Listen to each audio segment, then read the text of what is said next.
Video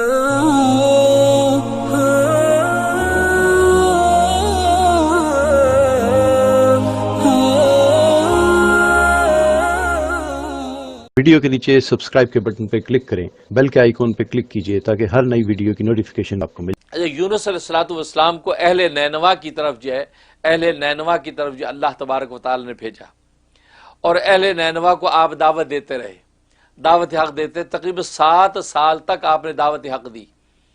ان میں سے ایک بھی شخص ایمان نہیں لایا،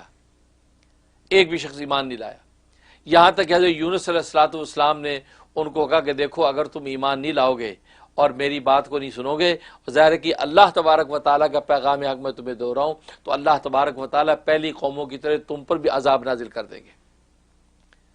انہوں نے کہا جی عذاب کب آئے گا؟ تو آپ نے فرمایا کہ 3 دن کے بعد تم پہ عذاب آ جائے گا۔ ایک روایت میں آتا آپ نے فرمایا 40 دن کے بعد تمہارے اوپر عذاب آ جائے گا اگر تم لوگوں نے میری اطاعت نہ کی۔ اچھا، انہوں نے اس دھمکی پر بھی کوئی پرواہ نہیں کی۔ اب ظاہر ہے کہ اللہ تبارک و تعالیٰ کی سنت یہ تھی کہ آپ یہ نافرمان قوموں کو ہلاک کر دیتے تھے کہ جب وہ نہیں مانتے، لیکن اللہ تبارک و تعالیٰ نے یونس علیہ السلام کو مدت کی تعیین نہیں بتلائی تھی کہ 3 دن کے بعد عذاب آ جائے گا۔ عذاب آنے کی حامی تو تھی، لیکن عذاب آنے کی تعیین نہیں کی، یا 40 دن کے بعد عذاب آ جائے گا، لیکن انہوں نے خود اپنی طرف سے یہ تعیین کر دی کہ 3 دن کے بعد تم پہ عذاب آ جائے گا۔ اور انہوں نے یہ سوچا، کیونکہ عام طور پہ اللہ تبارک و تعالیٰ کی یہ سنت ہے کہ جب پیغمبر ایسی دھمکی لگاتا ہے تو 3 دن میں عذاب آ جاتا ہے، تو آپ نے 3 دن کا جو تعین میعاد اپنی طرف سے متعین کر دی۔ اب جب 3 دن پورے ہونے لگے تو عذاب کے کوئی آثار نہیں ہے، تو یونس علیہ السلام نے سوچا کہ یہ تو خطرناک بات ہے، اور وہاں اس قوم کے اندر یہ رواج تھا اور یہ حکم جاری تھا کہ اگر کوئی جھوٹ جس کا ثابت ہو جائے، جھوٹے کو قتل کر دیا جاتا تھا۔ حضرت یونس علیہ السلام نے سوچا کہ عذاب کے آثار نظر نہیں آ رہے، اور میں نے ان کو یہ کہہ دیا، اور کل صبح تک اگر عذاب نہ آیا تو پھر تو یہ خطرناک بات ہے، میں تو جھوٹا ثابت ہو جاؤں گا۔ آپ نے رات کے اندھیرے میں اپنے بیوی کو، اپنے بچے، 2 بچے تھے، ایک کی عمر 7 سال اور ایک کی 10 سال، دونوں بچوں کو لیا اور بیوی کو لیا، رات کے اندھیرے میں نکل گئے۔ اچھا، یہ نکلنا بھی اللہ کی اجازت و منشا کے بغیر کیا، یہ نہیں کہ اللہ سے اجازت لیتے، گفتگو کرتے، بات کرتے، نہیں، وہ اسی گھبراہٹ میں نکل گئے۔ اب جب نکل گئے بستی سے، ادھر جب صبح ہوئی تو اللہ تبارک و تعالی نے اپنی سنت کے مطابق عذاب کے آثار ظاہر کیے۔ ادھر حضرت یونس علیہ السلام چلے گئے۔ اب یونس علیہ السلام جب گئے ہیں تو راستے میں کچھ معززین کی ایک جماعت آ رہی تھی، بڑے بڑے معزز لوگ اپنی سواریوں پہ۔ انہوں نے دیکھا، کہا جی آپ کہاں جا رہے ہیں، یہ کون ہے؟ تو کہا کہ بھی میں پیغمبر ہوں اللہ کا، اور یہ میری بیوی ہے، یہ میرے بچے ہیں۔ کہا کہ اچھا کیا ہوا، جا کہاں رہے ہو؟ کہا کہ میری بستی تھی، اس کو میں نے پیغام حق دیا، لیکن وہ بستی نے مانا نہیں ہے، لہٰذا وہ اللہ کے عذاب کی میں ان کو جو انذار دے کر اب میں یہاں سے بستی سے نکل گیا ہوں۔ انہوں نے کہا کہ نہیں، تم اپنی یہ بیوی کو نہیں لے جا سکتے ساتھ۔ کبھی میری بیوی ہے، کہتا نہیں وہ بیوی تو، لیکن تم ساتھ نہیں لے جا سکتے۔ اب بڑا ہائے و ویلا کیا، حضرت یونس علیہ السلام انتہائی پریشان ہوئے، انہوں نے بیوی چھین لی اور کہا کہ جاؤ، انہیں بچے لے کے چلے جاؤ، بیوی نہیں جائے گی۔ وہ بیوی چھین کر لے گئے۔ اب یونس علیہ السلام کی کیا حالت ہوگی، پریشان کہ بیوی میرے ہاتھ سے گئی۔ اب وہ دونوں بچوں کو لے کے چل پڑے۔ اب راستے میں ایک جگہ آئی، ایک تالاب، نالا آیا، اس کو پار کرنا تھا۔ اب نہر کو پار کرنا تھا تو دونوں بچوں کو اٹھا نہیں سکتے تھے، تو ایک بچے کو نہر کے اس کنارے پہ بٹھا دیا اور دوسرے کو اپنے کندھے پہ رکھا، تاکہ میں اس کنارے پہ چھوڑنے کے بعد اس کو پھر لے جاؤں گا۔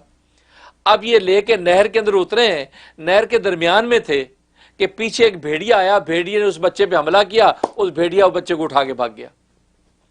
اب وہ بچے کو اٹھا کے جب بھاگا تو حضرت نے جب دیکھا تو پریشانی گھبراہٹ میں جب اس بچے کی طرف دوڑے ہیں تو جو بچہ کندھے پہ تو نہر میں گر گیا، جب وہ اس میں گرا تو وہ اس میں ڈوب گیا۔ اب وہ ادھر دوڑے تو وہ بھیڑیا نکل گیا، ادھر دیکھا تو وہ بھی تیز روانی پانی کی تھی، وہ بچہ بھی غرق۔ اب یہاں پریشان، پسینہ، برا حال، کبھی ادھر دیکھے ادھر دیکھے، سمجھ کچھ نہ آئے، بے چین۔ وہ جناب آگے بڑھے ہیں تو وہاں جو ہے دریا تھا، دریا کنارے پہ کشتی کھڑی تھی، اس کشتی کے اندر جا کر بیٹھ گئے اور پریشان ٹینشن میں بیٹھے کہ کیا کریں، یہ کیا ہو گیا۔ اب کشتی چل پڑی، جب کشتی چلی تو طغیانی آ گئی، طغیانی اور طوفان جب آیا ہے اور کشتی جو ہے نا وہ جب وہ جو اس کے اندر ہلچل مچ کے ڈوبنے لگی کشتی، تو ملا نے کہا کہ اصل میں یہ جو کیفیت صورتحال پیدا ہو گئی ہے یہ کبھی نہیں ہوتی، اس وقت ہوتی ہے جب اس کشتی میں ایسا کوئی شخص آ جائے جو بھگوڑا غلام ہو، جو اپنے آقا سے بھاگا ہوا ہو، وہ اس وقت اس کی یہ کیفیت ہوتی ہے۔ تم میں کون ہے ایسا بھگوڑا غلام؟ یونس علیہ السلام نے سوچا کہ وہ تو میں ہی ہوں، کیونکہ اللہ کے منشا اور اجازت کے بغیر میں نے جلد بازی کی اور میں چھوڑ کے جناب نکل آیا۔ تو نے کہا جی وہ میں ہوں۔ انہوں نے دیکھا نہیں بھائی آپ تو شکل سے بھلے آدمی لگتے ہیں، بزرگ آدمی لگتے ہیں، آپ کیا بات کرتے ہیں؟ اور پھر یہ کہ بعض لوگ جانتے پہچانتے بھی تھے یہ یہاں کے پیغمبر ہیں۔ تو کہا نہیں جی نہیں آپ ایسی بات نہ کریں۔ کہا نہیں میں ہی ہوں۔ اور کہا جی نہیں جی قرآن دازی ہوگی۔ قرآن دازی کی تو قرآ کیا تو نام بھی حضرت یونس علیہ السلام کا نکلا۔ بڑے حیران ہوئے اور کہا جی نہیں جی نہیں غلطی سے نام نکلا، دوبارہ کریں۔ دوبارہ کیا، دوبارہ بھی انہی کا نام نکلا۔ 3 مرتبہ کیا، تینوں مرتبہ یونس علیہ السلام کا نام نکلا۔ تو یونس علیہ السلام کی جب نام نکل آیا تو آپ نے خود ہی جو ہے وہ دریا میں چھلانگ لگا دی، کیونکہ ہوتا یہ تھا کہ ایسے آدمی کو دریا میں پھینک دیا جاتا تھا تو کشتی کو عافیت ہو جاتی تھی۔ تو حضرت نے خود ہی چھلانگ مار دی۔ جیسے چھلانگ لگائی ہے اللہ تبارک و تعالی نے مشرق کو حکم دے دیا جلدی سے جو ہے یونس علیہ السلام کو جو اپنا لقمہ بنا۔ وہ مچھلی جو ہے وہ سے فوراً آپ کو اپنے پیٹ میں لیا، لیکن اللہ تبارک و تعالی نے فرمایا کہ یہ تیری خوراک نہیں ہے، بلکہ تیرا وجود اس کے لیے میں نے جیل خانہ بنایا ہے، کیونکہ یہ جس شتابی اور جلد بازی اور اجلت کے ساتھ نکل آیا اور خود ہی اس نے میعاد متعین کر دیا عذاب کی، اور پھر خود ہی بغیر منشا کے نکل آیا ہے، تو لہٰذا یہ جو ہے اس کی جو ہے گویا کہ ایک طرح کی سزا ہے، یہ عتاب ہے میرا، لیکن تم نے اس کو کھانا نہیں ہے، لہٰذا وہ ان کے پیٹ کے اندر چلے گی۔ اب پیٹ کے اندر آپ ہیں اور وہ جو ہے خوراک کے طور پہ اس کو استعمال نہیں کر رہی، لیکن گویا کہ جیل کے طور پہ جو ہے قید کے طور پہ اس کے پیٹ کے اندر جو ہے یونس علیہ السلام موجود ہے۔ اب کتنے دن رہے مختلف روایتیں ہیں، کوئی کہتے ہیں 3 دن، کوئی کسی روایت میں آتا ہے 8 دن، کسی میں آتا ہے 11 دن، کسی میں آتا ہے 40 دن اس کے اندر رہے۔ اب اسی حالت میں تھے تو وہاں پر حضرت یونس علیہ السلام نے یہ تسبیح پڑھی، لا الہ الا انت سبحانک انی کنت من الظالمین، یہ آپ نے تسبیح پڑھی۔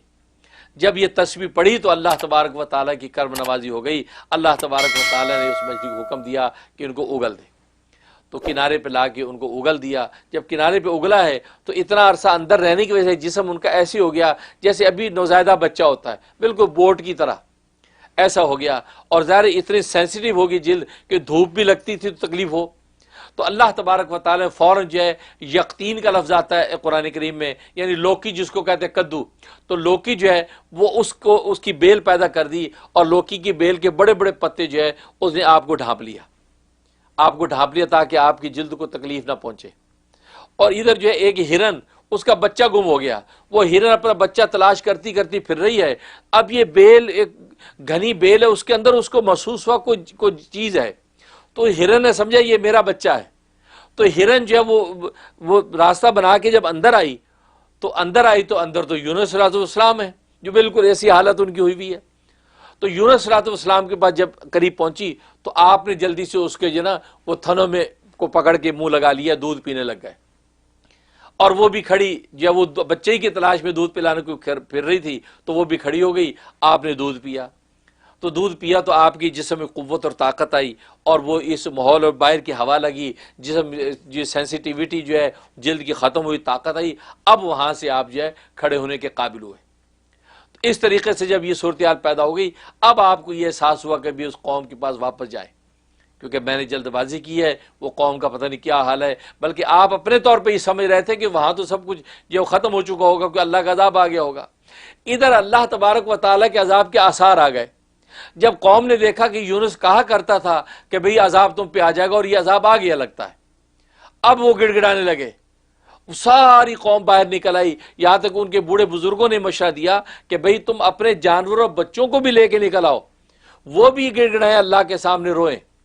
چنانچہ ساری قوم سامنے آ گئی اور آگے گڑگڑانے لگ گئی۔ ایک روایت میں آتا ہے 1,24,000 لوگ تھے، 1,24,000، تو بعض روایتوں میں 6 لاکھ بھی آتا ہے، تو 1,24,000 لوگ آ گئے، اور جانور بچے بھی لے کے آ گئے، مائیں بھی آ گئیں۔ اب وہاں پہ آ کے جو ہے وہ اللہ کے سامنے گڑگڑانے لگے۔ بوڑھے بزرگوں نے کہا کہ بچے، معصوم بچوں کو ماؤں سے الگ کر دو تاکہ بچے ماؤں کی جدائی میں روئیں، مائیں بچوں کی فرقت میں روئیں، تو اتنا رونا مقصد خدا کے آگے روئیں، اللہ اس عذاب کو دور کر دے۔ لہذا وہ قوم رونے لگی، اتنا روئی کہ ان کے رونے پر جانور بھی رو رہے تھے۔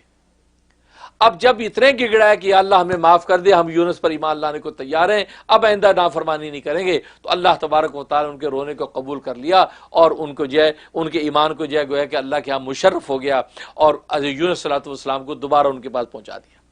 انہوں نے جب یونس کو دیکھا تو خوش ہو گئے کہ بھئی ہم جو پہلے توبہ طائب ہو چکے ہیں، ہم آپ پر ایمان لاتے ہیں۔ اس کے بعد یونس صلی اللہ علیہ وسلم اپنی قوم میں آئے اور وہ وہاں پر جو کئی سال پہ اس کے اندر دعوت و تبلیغ کرتے رہے۔